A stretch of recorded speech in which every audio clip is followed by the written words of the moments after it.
Hello, সবাই কেমন আছেন? শাহিদ আফ্রিদির দীর্ঘদিনের রেকর্ড যিনি ভেঙেছিলেন কোরি অ্যান্ডারসন, নিউজিল্যান্ডের। শাহিদ আফ্রিদির 37 বলের সেঞ্চুরির ওডিআই ইন্টারন্যাশনাল রেকর্ড যিনি ভেঙেছিলেন কোরি অ্যান্ডারসন। তিনি নিউজিল্যান্ড ক্রিকেট দলে খেলতেন ইন্টারন্যাশনালি।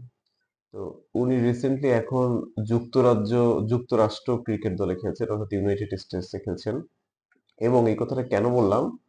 আহ, গতকাল বাংলাদেশ ক্রিকেট দল মানে যুক্তরাষ্ট্র ক্রিকেট দলের কাছে প্রস্তুতি ম্যাচে হেরে গেছে, যেটা আসলে মানে এরকমের প্রফেশনাল একটা ক্রিকেট দল যে এত বছর ধরে ক্রিকেট খেলছে এবং টেস্ট স্ট্যাটাস পাওয়া একটি দল যুক্তরাষ্ট্রের মতো একটি ক্রিকেট দলের সাথে, কারণ যুক্তরাষ্ট্রের মতো ক্রিকেট দল বলতে হবে, ঠিক আছে, কারণ যুক্তরাষ্ট্রের ক্রিকেট দলের ইতিহাস ওইভাবে নেই।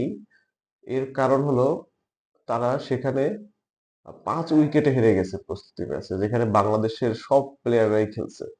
মানে এটা কতটা লজ্জার যে এরকম ভাবে হেরে যাওয়া।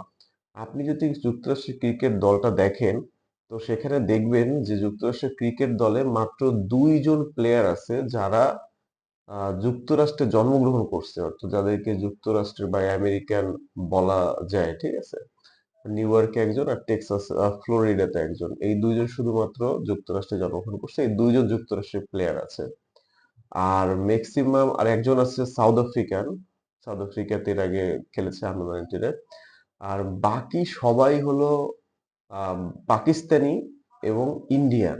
তারা মানে যুক্তরাষ্ট্রের ওইখানে খেলছে, এরা কিন্তু কেউই ওইভাবে মানে বাংলাদেশের প্লেয়াররা যেইভাবে যত কিছু খেলার অভিজ্ঞতা রয়েছে, যে কারোরই ওই পরিমাণ অভিজ্ঞতা বা এই ধরনের কোনো কিছু নেই। আর এর সাথে আছে কোরি অ্যান্ডারসন, যিনি এর আগে নিউজিল্যান্ড ক্রিকেট দলে খেলেছে এবং সে অবশ্যই অভিজ্ঞ এবং সবচেয়ে ভালো প্লেয়ার, এবং সে একজন প্লেয়ারই সবচেয়ে ভালো বলা যায় যে ওই যুক্তরাষ্ট্র ক্রিকেট দলে।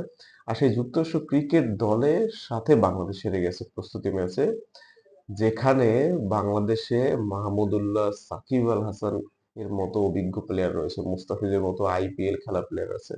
সেই মুস্তাফিজ আইপিএল এ এত ভালো করে সে যুক্তরাজ্যের সাথে কি বাজে বল করছে আপনারা দেখে নিতে পারেন।